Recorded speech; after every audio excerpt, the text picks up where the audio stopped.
MS రాజు, అమిలినేని సురేంద్ర, పరిటాల శ్రీరామ్ సంయుక్తంగా press meet పెట్టడం జరిగింది. మరి పరిటాల సునీత కూడా నా మీద కొన్ని వ్యాఖ్యానాలు చేయడం జరిగింది. జరిగిన సమస్య ఏంది, దాంట్లో పూర్వపరాలు ఏంది, ఏ నేపథ్యంలో వరుస సంఘటనలు జరుగుతున్నాయి అనేది నేను విశదీకరించడం జరిగింది. లోకేష్ అనంతపురానికి వచ్చినప్పటి నుంచి మే 14 నుంచి నిన్నటి వరకు జూలై 3 వరకు వరుస సంఘటనల గురించి చెప్పడం జరిగింది. ఇవన్నీ లింకప్ చేస్తే ఫ్యాక్ట్స్ ఎవరికైనా అర్థమవుతాయి, తలలో గుజ్జుండవానికి. అయినా మీరు మాట్లాడారు కాబట్టి తప్పడంలో చెప్తా ఉన్నా. బాబు రాజు, ఎంఎస్ రాజు తమ్ముడు, చెప్పుల షాప్లో పనిచేసే దగ్గర నుంచి ఈరోజు లోకేష్ బినామీగా ఎదిగేంత వరకు నీ చరిత్ర అందరికీ తెలుసునన్నా. భూస్వాముల ఇళ్లలో పుట్టి 100 కోట్ల కాంట్రాక్టులు చేసి కూడా మేము బాడిగ ఇంట్లో ఉన్నాము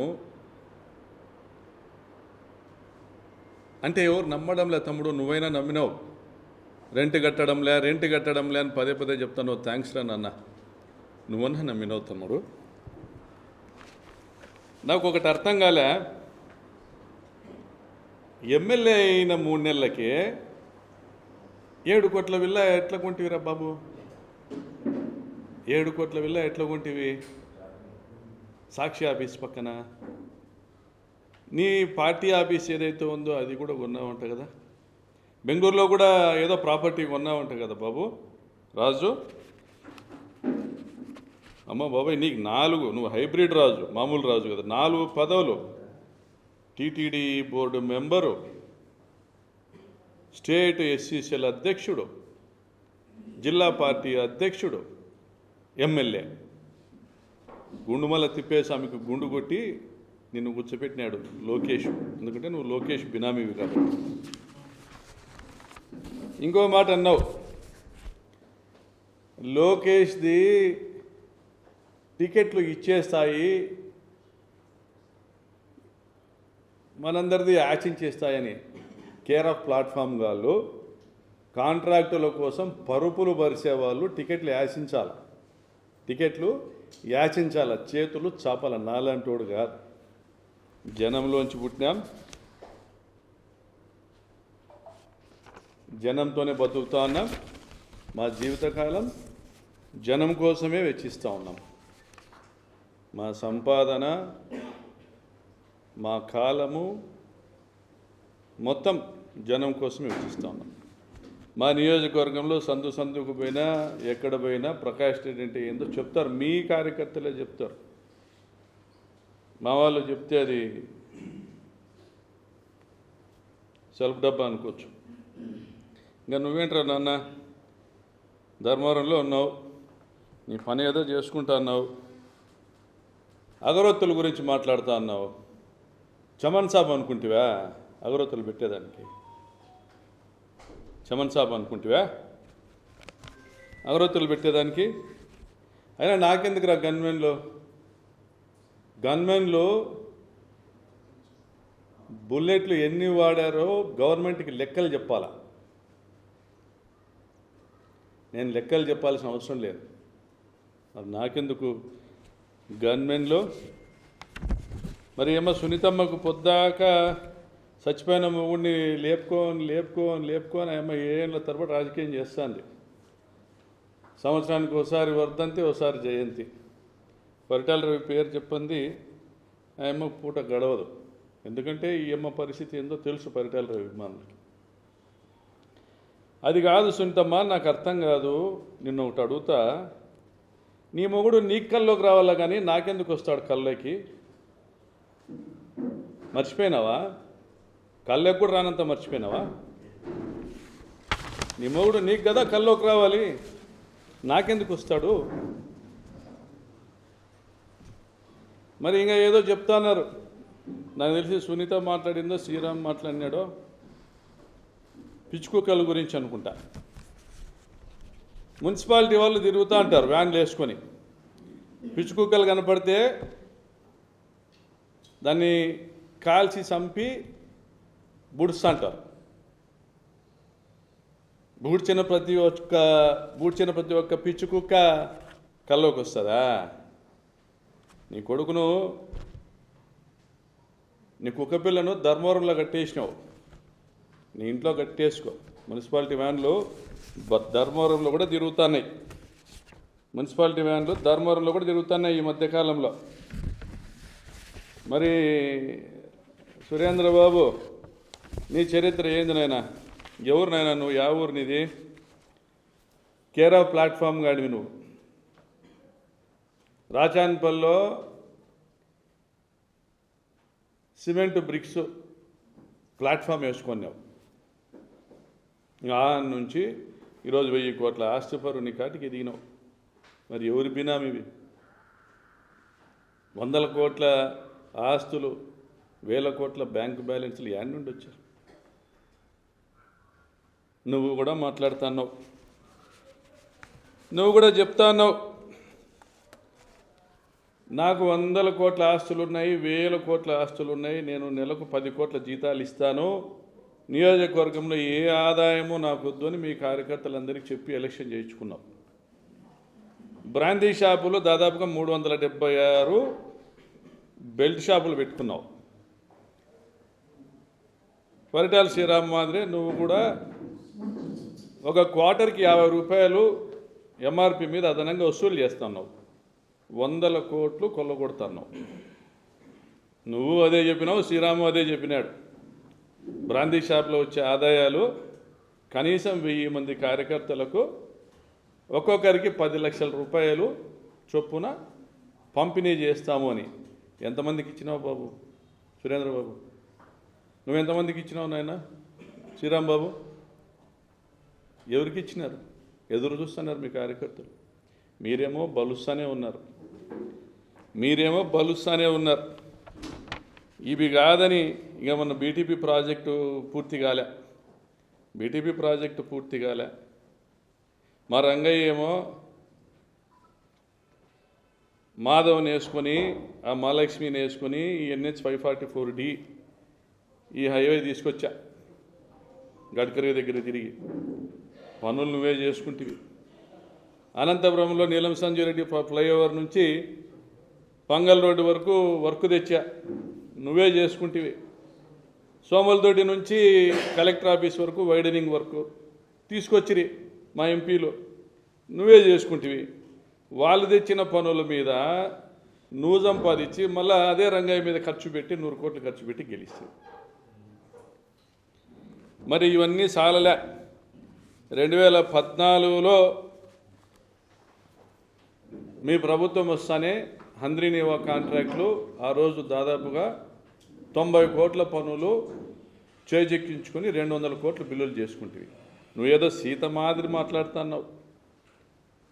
నేను నష్టంలో పనులు తీసుకున్నానన్నావు. మరి నష్టంలో పనులు తీసుకునేంత త్యాగమూర్తి అయితే 90 కోట్ల పనులను 200 కోట్ల బిల్లులు ఎట్లా చేసుకుంటావప్పా? మళ్ళీ ఆ రోజే మీకోసం ఎతికినాను, మీ బంధువుల దగ్గర పోయినాను ప్రొద్దుటూరికి, మీకు 10 కోట్లైనా ఇవ్వాలనుకున్నా పొద్దు అని మాతో కథలు ఎందుకు చెప్తివి? జగన్మోహన్ రెడ్డి నిన్ను గేట్లు దాటనీలే. నువ్వు ప్రకాష్ రెడ్డి వర్కులు కొట్టినవరనైనా నువ్వు రావద్దు మా కాటికి. నువ్వు ఎలక్షన్లకు ముందు మా పార్టీ వాళ్ళకు ఒక 4-5 ఎవరికెవరికి ఎలక్షన్లకు చందాలు ఇచ్చినావు, వాళ్ళని పిలుచుకొని అన్ని ప్రయత్నాలు చేసినావు. ఏది కుదరకపోతే మళ్ళీ నా కాటికి వచ్చినావు. ఇది నీ బతుకు. మళ్ళీ అవన్నీ సాలవు. 36వ ప్యాకేజు 40 కోట్లు మిగులు పని ఆ రోజు లెక్కన 2014కి. ఇప్పుడు నన్ను 141 కోట్లకు టెండర్ పిలుచుకున్నాం. మొన్న 29వ తేదీ మళ్ళీ పని తీసుకున్నాం. ఇది కాకుండా మడకశిర బ్రాంచ్ కాలువలో కూడా మళ్ళీ పని తీసుకున్నాం. వెడల్పు చేసేదానికి, కాలువ నిర్మాణానికి 4 రెట్లు అంచనాలు వేసుకున్నారు. మడకశిర బ్రాంచ్ కాలువకు 70 రూపాయలు మట్టి పని అయితే 370 రూపాయలు రేటు పెట్టుకున్నారు. మరి 36వ ప్యాకేజీలో 40 కోట్ల పనుల్ని, మిగిలిన పనిని 140 కోట్లకు చేసుకున్నావు. ఎవరికి ఎన్ని పంచుతున్నావా? లోకేష్కి ఎంత ఇస్తున్నావు? ఎమ్మెల్యేలకు ఎంత ఇస్తున్నావు? ఇంతగా నిన్ను మేపుతానరే, బాగా తిని బలుసు సురేంద్ర. 2029లో వారలు కోసి ఉడికిచ్చి ఉప్పు కారం పెట్టి కార్యకర్తలకు పంచుతాం. తెలుగుదేశం కార్యకర్తలకు కూడా చెప్తున్నాం, మీకు ఈరోజు బ్రాందీ షాపు డబ్బులు ఇవ్వకపోతే మేమే న్యాయం చేస్తాం కళ్యాణదుర్గం నియోజకవర్గంలో కానీ రాప్తాడులో కానీ. అర్థమైందా రాజా? ఇంకా ఫైనల్గా లోకేష్ బాబు, మీ ఎమ్మెల్యేలో, మీ శిష్యులో, మీ బినామీలో నువ్వు చాలా తప్పు టీంతో ప్రయాణం చేస్తున్నావు. నీ సావాసాలు కరెక్ట్ కాదు.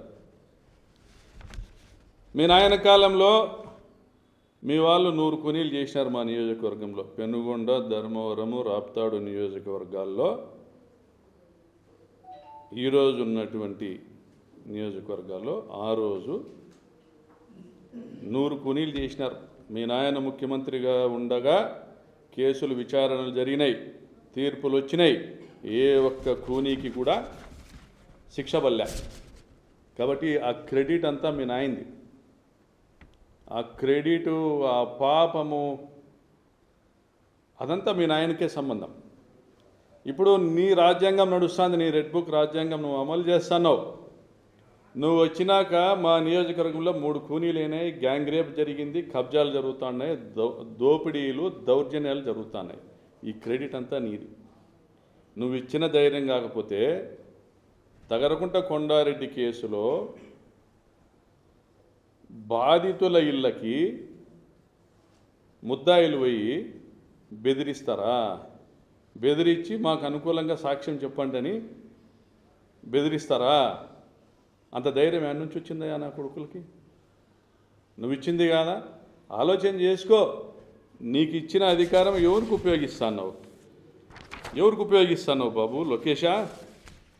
మా మహానటి, మా మిత్రుడు, మా పార్టీలో ప్రముఖుడైనటువంటి కొడాలి నానికి సాష్టాంగ నమస్కారం చేసి గన్మెన్లు తెచ్చుకుంది. తనకు 2+2, తన ఉత్తుత్త కుమారునికి 1+1. అంతేనా? మైనింగ్ శాఖ కూడా ఆమె ఏం అడిగితే అది చేసింది. మైనింగ్ శాఖ కూడా ఆమె ఏం అడిగితే అది చేసింది. ఆమె సివిల్ సప్లైస్ ట్రాన్స్పోర్ట్ కాంట్రాక్ట్లు కొనసాగినాయి. మరి ఈ మర్మం ఏంది లోకేషా? నువ్వే పంపించినావా ఆమెని పని జరుపుకోమని? చివరిగా కొసుమర్పు, ఆమె దగ్గర ఓఎస్టీగా పనిచేసినటువంటి ఒక అధికారి ఈ మధ్య మాట్లాడుతున్నాడంట.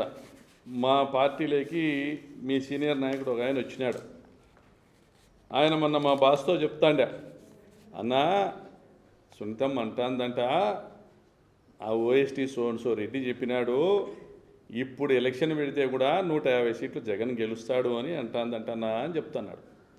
ఇట్లా ఆల్రెడీ మా బాస్కు ప్రేమ లేఖలు వస్తున్నాయి. నాకు తెలిసింది ఇది ఒకటేనబ్బా, తెలియకుండా ఎన్ని లేఖలు వచ్చినాయో నువ్వే చూసుకొని అయినా 29లో ఏడుంటావో ఏమో, జాగ్రత్త పడు. చివరిగా చెప్తానా సురేంద్ర, 2029లో జగనన్న సీఎం అయ్యేంత వరకు ఏ త్యాగాలైనా చేస్తాం. తర్వాత జగనన్న మాట కూడా వినము. 2029 తర్వాత జరిగేదిడా, అమలయ్యేదిడా తోపుదుర్తి రాజ్యాంగమే. ఖబర్దార్. ఊచలు లెక్క పెట్టిస్తామో, సిబిఐ ఎంక్వైరీలు వేస్తామో, మీరు దోచుకున్న సొమ్మును ధర్మవడ్డీతో, ఎంతన్నా ధర్మవడ్డీ అంటే ₹1.5 వడ్డీతో వసూలు చేసి మీ కార్యకర్తలకు, మా కార్యకర్తలకు కూడా పంచుదాము. ఇదైతే ఫిక్స్డ్.